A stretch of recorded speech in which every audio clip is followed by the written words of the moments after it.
it's Farmer Fred, Master Gardener Fred Hoffman, and today we are controlling garden pests that have 4 legs: rats, squirrels, raccoons, and deer. Debbie Flower, our favorite retired college horticultural professor, joins us with lots of good tips. It's episode number 378, Thwarting 4-Legged Garden Pests. We're podcasting from Barking Dog Studios here in the beautiful Abutilon jungle in suburban Purgatory. It's the Garden Basics with Farmer Fred podcast, brought to you today by Dave Wilson Nursery. Let's go.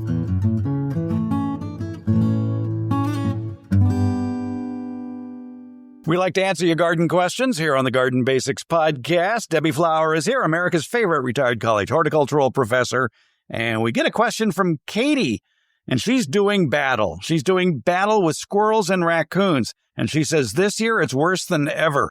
We've had pretty good success netting grapes and figs, then securing the netting to the ground with earth staples or river rocks all around it. But they chew holes in the netting. I repair the holes in the netting. We get most of the fruit. This year, the squirrels ate many of the butternut squash at the baby stage, ate the belly out of an almost ripe spaghetti squash, and have been eating my zucchini. So when the persimmon tree we've waited for 9 years to fruit, it fruited in years 6, 7, and 8, but the fruit all dropped. Is that overwatering or underwatering? She goes on to say, when the said persimmon tree developed abundant fruit this year and it began to ripen, I decided to ward off the squirrels with stainless steel fruit sleeves. If it works, I'm going to try the larger stainless steel bags made to gopher-proof roots on my winter squashes next year. I wonder if you or any of your readers have tried either of these solutions. I wonder if any of my listeners have tried any of these solutions. It's always hard to measure success since things vary so much year to year. I may just end up with pulp-saturated stainless steel mess. I'll let you know how it goes. Thank you, says Katie. And she actually sent a picture in of her persimmon tree with the wire mesh around it. Now, something like wire mesh, which is almost kind of like a middle-aged protective armor for soldiers, I guess you couldn't chew through it, but it would be heavy, I would think. And to put it over a tree, it would take a pretty short tree. So you'd want to keep it at a height you can reach without getting on a ladder with a real heavy thing. Right. I read that 1/4-inch hardware cloth would work against a squirrel. A squirrel would not be able to chew its way through that. Oh, that's nice if you can bend it.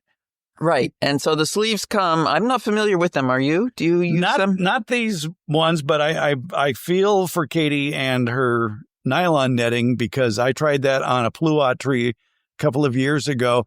Not only did they chew through the nylon netting, but one enterprising critter, somebody I think with an opposable thumb, untied it. Wow. Untied each of the fruit bags. Wow. And got into it. That was either human or raccoon. Yeah, it's probably a raccoon. Yeah, they're crafty. But we're talking about squirrels right here. And she asked about raccoons. The general way of protecting plants from mammals is exclusion. Mm. So meaning keep them out. So one thing that went through my mind is something that I've seen in Arizona, because in Arizona there are javelina, which are basically wild pigs. Okay. And they eat everything. There are also pack rats, which eat a lot of stuff too. And so people make basically porches, I guess, or rooms. So there's screening on the sides, all 4 sides, and over the top. And so that becomes you garden in that space. It's expensive. Like a POW camp. Yes. Oh, unfortunately. But they weren't covered on the top. This would include a cover over the top, and you'd have to have a door to get in there, and then you'd have your beds, or you'd be in the ground or whatever. And it's going to be expensive, and it's going to be the type of material you use to build the structure, if that's what you go for, has to take into account what your pests are. Right. If it's squirrels and raccoons, you have to have the lock on the door because those raccoons have those opposable thumbs. And probably a pass key. Yes. They have a locksmith somewhere that will make you one. For the tree squirrels, ground squirrels, and she doesn't say if she's got tree squirrels or ground squirrels. I assume it's tree squirrels because they're getting into a tree, into a persimmon. but ground squirrels do have the ability to climb some trunks. And dig. Yes, and dig. So, right. So if that's your problem, you're going to have to, if you make this structure, you're going to have to bury the sides of the structure a foot or more under in the ground. And the size of the opening, if it's rats getting in, a smaller opening in the mesh will be needed than if they are not. At least probably like about a 1/4 inch or so, maybe 1/2 inch, but I would go with the smallest available that you can get because rats can get into a lot of things. Yes, they can. Yes, they can. So I agree. I would go with the 1/4 inch. If the mesh sleeves work, that's great. They're going to have to be, I assume, closed at the top and the bottom. When I look it up on the computer, I see what looks to me like a cuff of the metal. So it would go all the way around the fruit, but be open at the top and the bottom. And I believe you'd have to close the top and the bottom where the animal would get to the fruit from that opening. Guess what I found at the dollar store yesterday? Oh, tell me. It's always fun there. Yes, it is. It's cramped, but and this was actually a hint that Sacramento County Master Gardener Gail Pothauer passed on to me because she was so excited after she got back from the store and found these. And it is perfect for protecting young transplants that are no more than 8 inches tall. And for $1.25, it's a wire mesh wastebasket. Uh-huh. And so the openings are very small. Uh-huh. And you just plop that over the plant until the plant is bigger. And usually after a plant is bigger, it can take a little bit of damage. Yes, after. Right. My problem right now with my greens are peacocks. Oh, my goodness. Yes, I know. It's weird. But yeah, apparently there's a flock of peacocks in the neighborhood, and they just go from yard to yard, and they just ravaged my romaine lettuce. Oh, wow. Now, fortunately, my dogs are cross-trained for control methods, and I taught them a long time ago that if I yell out the word, they're not around, are they? If I yell out the word squirrel and yell it loud, they'll run down the stairs, go out the dog door, and run to the fence. Uh-huh. Well, I decided to try that with peacocks. I did. I just said, squirrel, and they ran outside, and I saw the peacocks eating my romaine, and which is near the fence, and the dogs made a beeline for the fence, and then they saw the peacocks, and they go, whoa. Peacocks are pretty big. Yeah, but they were barking, and that scared the peacocks, and they're not the greatest flyers in the world. Right. But they can fly enough to get over the fence and go into the next yard. Uh-huh. And that's what they did, except for one who decided to fly up and stay on the roof and just make noise. Oh, boy. Yeah, I'm aware of places that have dogs to keep geese away, and geese aren't. I'm not aware of them ravaging gardens, but they are not wanted because of what they leave behind. Mm-hmm. Yeah.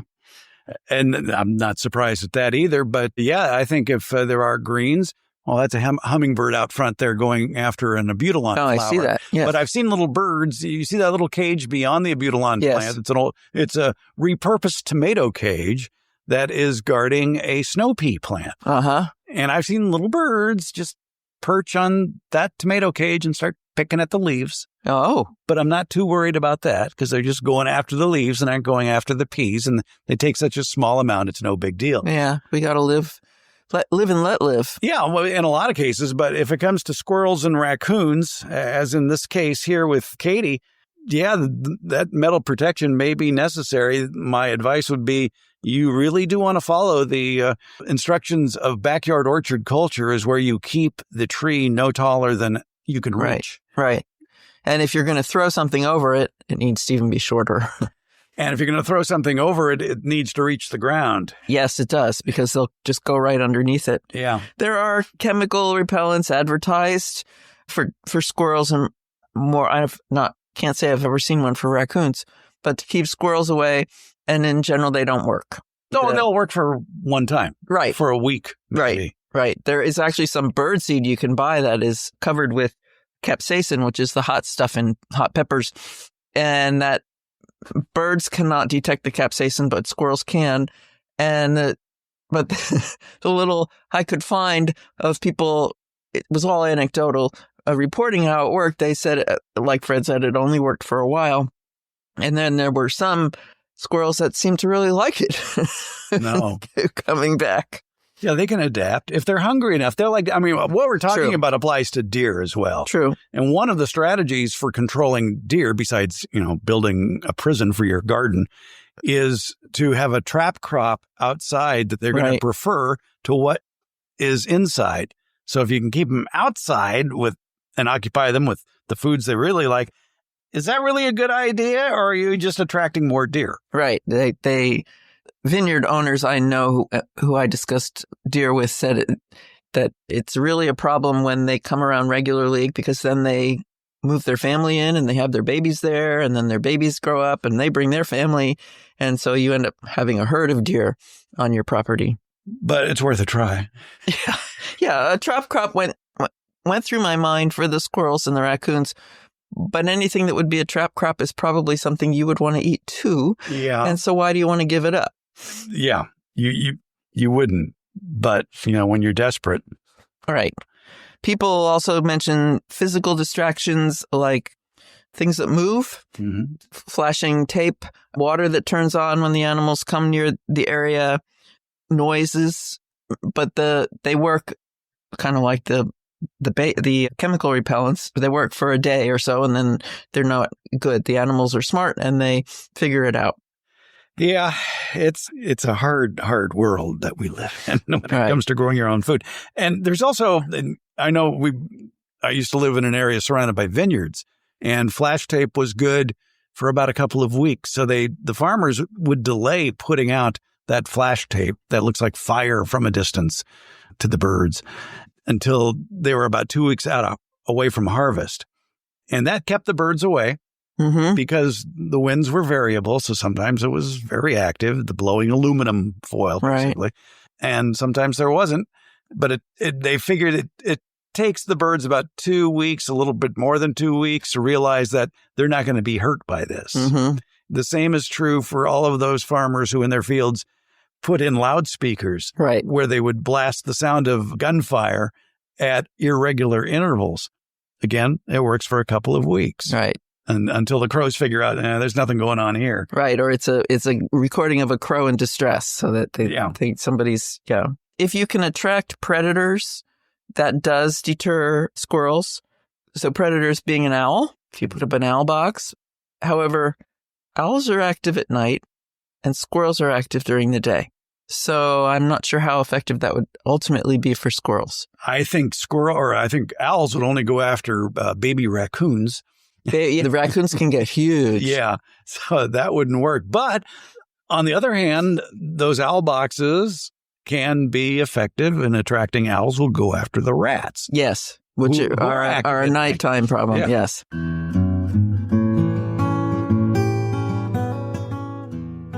Now's the time to plan the what and the where of what you want to plant for the future. And to help you along, it pays to visit your favorite independently owned nursery on a regular basis throughout the fall and winter just to see what's new. And coming soon to that nursery near you is Dave Wilson Nursery's excellent lineup of farmers market favorites, great tasting, healthy fruit and nut varieties. They'll already be potted up and ready to be planted. And we're also talking about a great selection of antioxidant-rich fruits, such as blueberries, blackberries, raspberries, goji berries, grapes, kiwi, mulberries, gooseberries, figs, and pomegranates. Wholesale grower Dave Wilson Nursery has probably the best lineup of great-tasting fruit and nut trees of any grower in the United States. Find out more at their website, davewilson.com. And while you're there, check out all the videos they have on how to plant and grow all their delicious varieties of fruit and nut trees. Plus, at davewilson.com, you can find the nursery nearest you that carries Dave Wilson's plants. Your harvest to better health begins at davewilson.com. Which brings us to the second question here. Okay. From Carla, who wants to know about roof rats. And I asked her in a reply, I said, do you find that these roof rats, once they have stripped a tree of fruit, that it moves on to the next tree that has fruit? And she says, yes. We planted our food forest backyard orchard culture style with 20 different fruit trees, all chosen for succession ripening. Yep, rats ate one tree's fruit, then moved on to the next as the fruit came in. We produced a lot of fruit this year, and we were able to harvest maybe 10% of it since it was all gone before it was ripe. I harvested the pomegranate way too early because the rodents had already eaten half the fruit on the tree. Pomegranates don't taste very good this year. Mm-hmm. So what Carla wants, are tips for what to put in rat traps. I suspect, she says, we are doing the best we can since the rats are smart. Cheese worked, then it didn't. Peanut butter worked, then it didn't. Hamburger never worked. Thank you for your timely topics, says Carla. On the old Garden Basics newsletter called Beyond the Garden Basics that you can refer to online at substack.com/garden basics, I have a post there about this very subject of who's eating my persimmons and popcorn. The rats were eating my popcorn this year. Oh, wow. I read about them eating sweet corn and wondered about your popcorn. They attacked it before it had probably hardened off totally. Yes, because it would be very, very hard if it was in the pop stage. But I was amazed because I was just peeling back one of the husks just to see how the corn was developing, and it wasn't there. So I peeled it back a little bit more. That's missing too. Oh, wow. And so they had harvested the corn before I even had a chance to get into it, and you could see where they had munched through on the outside. So, yeah, you touch my popcorn, you're going to be a dead rat. Well, I was out of town for a couple of days, and I do have a cat. I bring her in at night, but the house sitter isn't always successful about that. And while we were away, my cat caught 2 rats. There you go. And one brought him home. Yeah. Both dead. One was just decapitated. Placed that head right on the little rug. Whiskers sticking out to the side, eyes wide open, and the torso was a few feet away. Yeah. My house sitter sent me pictures. Okay. Well, it's better than our cat that will bring a rat in alive and then let it go just to watch me run around. Yes, I've had that happen too. So Carla is using snap traps, and they are the most effective at trapping and killing rats. I have had the same experience of the cat bringing one in and it getting away, and it got in the laundry room, and in that little place in the wall where the water, it drains out, you put the hose in there, and that was behind the machine. And as soon as we went in the laundry room, it would jump behind the machine and we couldn't get to the rat. So we had to put in the snap traps. Snap traps need to be perpendicular to like the wall or the fence. These animals use their whiskers to detect the wall or the fence or whatever it is they're walking past. And so that puts them out a certain distance from it. And then they find the bait in the trap and stop and eat it. And if it's set, it snaps typically on their neck. So it's very effective at a quick kill. They are very, very smart, though. Rats are very, very smart. And so you need to put the traps out with the bait on them and let the rat find it do it for a couple of days. And not set. Yeah. Yes, thank you. That's crucial. Yeah. Not set. So then the rat will find it and will become comfortable with it. And then on the 3rd day, you set it and the rat goes back and finds it. As for what to put in it, yes, peanut butter, cheese, maybe if they're outdoors, maybe what they're going after, maybe a little persimmon or something, if that's what's attracting them. I read bacon too. I have never put bacon in a rat trap, and I don't know if it needs to be cooked. Yeah, that would be my question. Would be maybe it wouldn't matter them one way or the other. You got to be really careful if you're using commercial bait for rats, if it's even still available. Right. Because a lot of it has been outlawed because of the secondary effects. The rat eats the poison, and then a predator eats the rat. Right. And that predator could be your pet. Right. And it gets poisoned. Yeah. And as a result, it ends up at the vet, maybe to live, maybe not. So yes, that's very critical. I would avoid, that you can buy the enclosed boxes with the rodenticide is what it's called, the poison in it. And they'll go in there and eat it. And it's typically something that causes them to bleed out, correct? I think that active ingredient has changed. That would be an anticoagulant. Right. And I think they're not available anymore. That's not available. I'll have to look that up. Yeah, it's just risky. If it's not your cat, maybe it's the local fox or, some desirable possums. Possums are great at insect control in the yard, and they don't attack you and they don't bite you. They're very calm animals, but if they were to get some of that rodenticide in them, then you'd be killing them. And we don't want to kill anything we don't need to kill. One of the active ingredients currently in rat poisons is bromethalin, which is a powerful rodenticide that can kill rodents in a single feeding. It's not an anticoagulant like most rodenticides. Another one is bromadiolone, which is a key ingredient in some rodenticide baits that can kill rodents within 24 hours. And then there's another ingredient, and I'll probably mispronounce it, brodifacoum, which is a common active ingredient in rodenticides that prevents blood clotting and causes internal bleeding. It has a delayed effect, so rodents may continue to eat the bait. So there's that. And there's another one called difendione, which is a first-generation anticoagulant used to control rodents in California, including ground squirrels and meadow voles, too. The internal bleeding one, that might be the defathalone, which reduces clotting activity and causes internal bleeding. It has a delicate aroma that rodents find attractive. And there are some others, too, like zinc phosphide, cholecalciferol, also known as activated vitamin D3. This is one of the most potent rat and mouse poisons. It can cause life-threatening elevations in blood calcium and kidney failure. I'll repeat that word for you, cholecalciferol. Yeah, good luck. As of January 1st, 2024, most uses of difascinone are prohibited in California. Most products containing difascinone must be sold by licensed dealers. So it really depends where you live, what you can use. Right. And some of those that you listed would still potentially be a problem to non-target organisms. So things other than what we want to kill with it. What is it we always say? Oh, read and follow all label directions. Yes. This would very much apply when setting out bait traps. But again, if you're doing the snap traps, the common ingredients that may be used.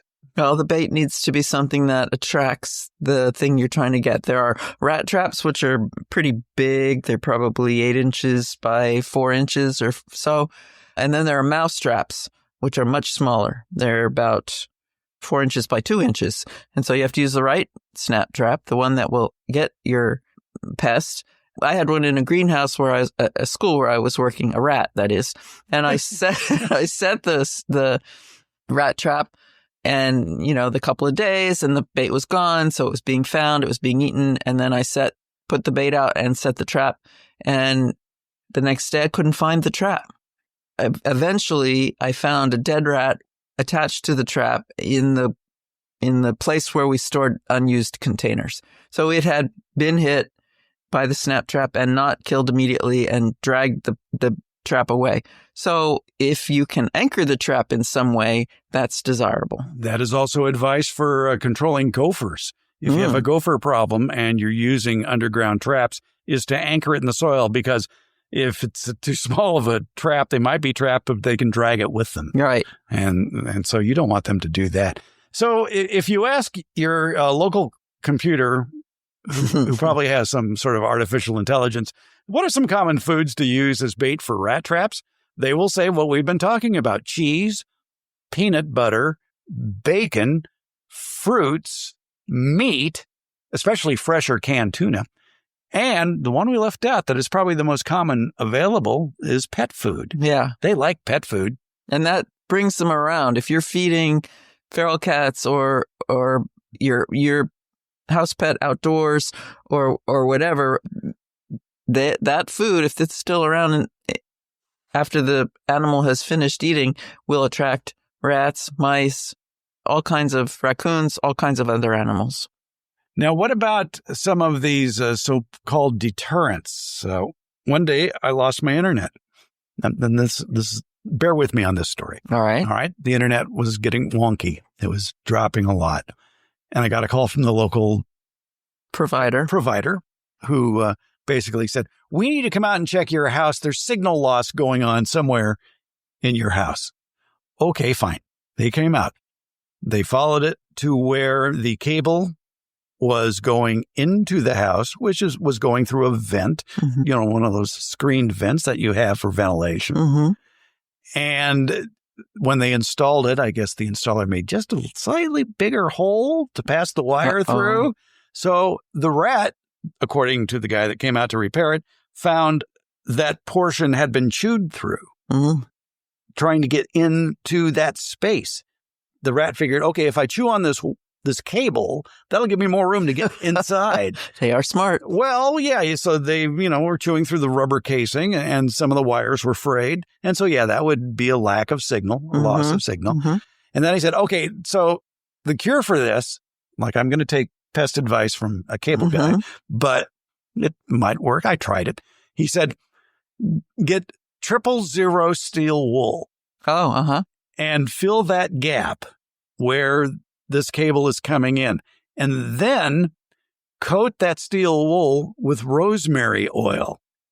Because rats don't like the odor of rosemary oil. I didn't know that. Well, I didn't know that either. And how long is that going to last? Right. Okay. So it turns out, you can actually buy sprays with scented oils for that very purpose. If you go to your hardware store, go to the rat aisle, and you'll find it there. And it's a combination of rosemary and cinnamon, I think. And, well, make a long story short, or at least a little bit shorter, the signal's fine now with the internet. And you did put the steel wool in there. I did. Yeah. When I bought 000 steel wool, which is a very fine steel wool, which I have actually found many more uses for, that worked just fine. But and you have to go out and check and make sure that piece of steel wool hasn't fallen out of the vent or they've pushed it through or whatever. But that is, let's just say, a clinch point, a cinch, a narrow point where rats can get very active. Another bait for mouse traps are seeds and nuts that are coated in a small amount of chocolate, according to Google AI. They would be a little difficult to attach to a snap trap. And they say, though, to avoid using bait that is too sticky or gooey as it may not trigger the trap. I've had luck with peanut butter myself with the rats. Chunky or smooth? Whatever we have around. I'm a smooth peanut butter eater and my husband is a chunky. So both. Okay. Yeah, we have both in the house. All right. The other thing to consider about rats is where they nest. Here in California, one of a very common ground cover and vine for your fence is ivy, Hedera, the genus, or Hedera canariensis, either one. Algerian ivy. Yes, and if it once it gets a hold and either grows a ground cover or growing up the fence, it gets thicker and thicker and thicker, and that is where rats live around here. And so if that's a problem, I went by a landscape once. I think I was doing consulting at the time, and they had rats, and they wanted to know how to get rid of them. They probably ended up in the roof. They had cut all the tall plants down, but their whole yard was covered in about a foot deep of this ivy, and that's where they're nesting. I had it in the classroom where I taught that there was a hedge along the side of the building, and then there was a whole hill covered in about a foot deep of this ivy. And they came and took the shrub out, but that did nothing. You have to cut the ivy back and make it thin. Unlike the ivy at Wrigley Field in Chicago, ivy in California stays green year-round. Yes, it does. It doesn't die back. It's not a deciduous plant. Right. And there's a lot of homes that have some sort of covering on fences and walls that are evergreen year-round, and those are highly suspect. Right. That's where a lot of these rodents live.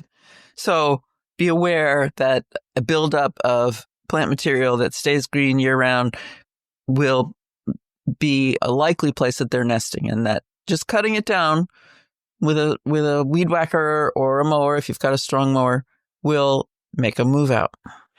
Oh, just to go back to the snap trap thing briefly, is we should emphasize the fact you don't want to put desirable baits on snap traps where it's easily available for your pets. Right. Or small children. So the cat food could be a problem. Yeah, unless you're putting it in a place where the cat can't get. But I have yet to find a place where a cat can't get to. Right. It's But you'd hate to come out the next day and find a cat's tongue snapped off. Yeah. I'm sure the cat would tell you about it.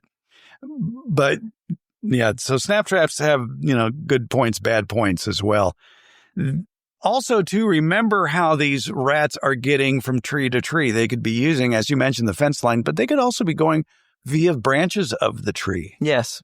And so you want to keep the tree trimmed. Again, this is the other reason for backyard orchard culture and keeping a tree at a height you can only reach to, so maybe 6 feet or so, is that lessens the amount of home space.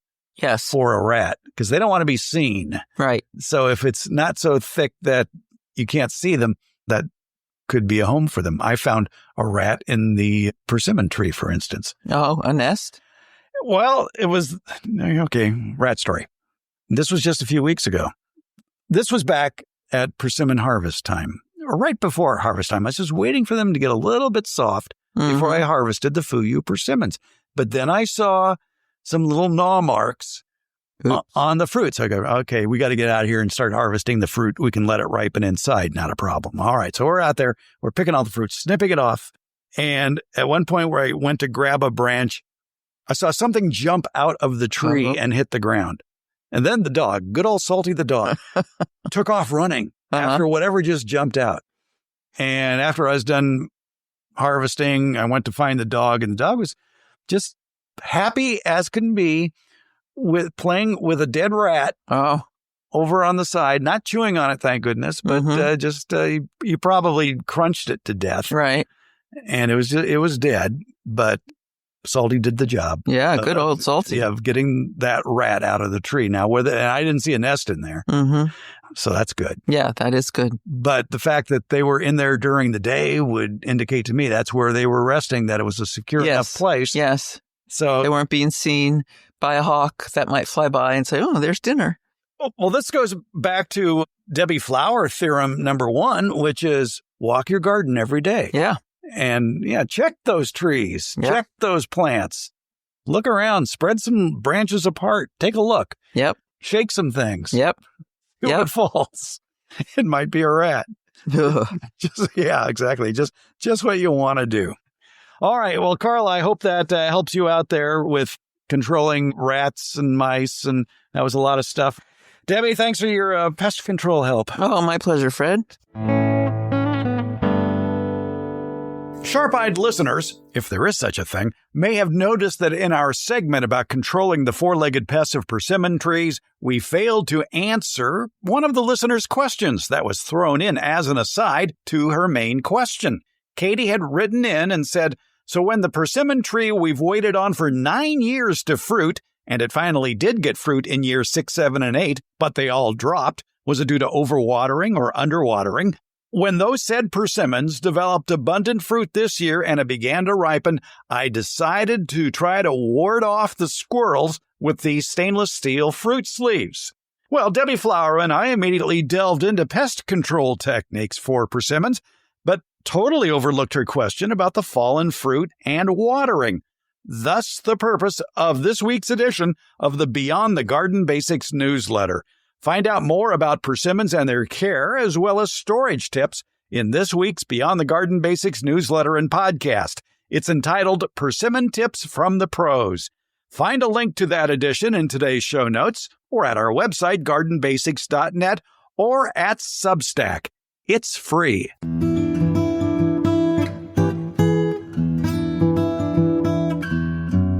Garden Basics with Farmer Fred comes out every Friday, and it's brought to you by Dave Wilson Nursery. Garden Basics is available wherever podcasts are handed out. For more information about the podcast, as well as an accurate transcript of the podcast, visit our website, gardenbasics.net. And thank you so much for listening and your support.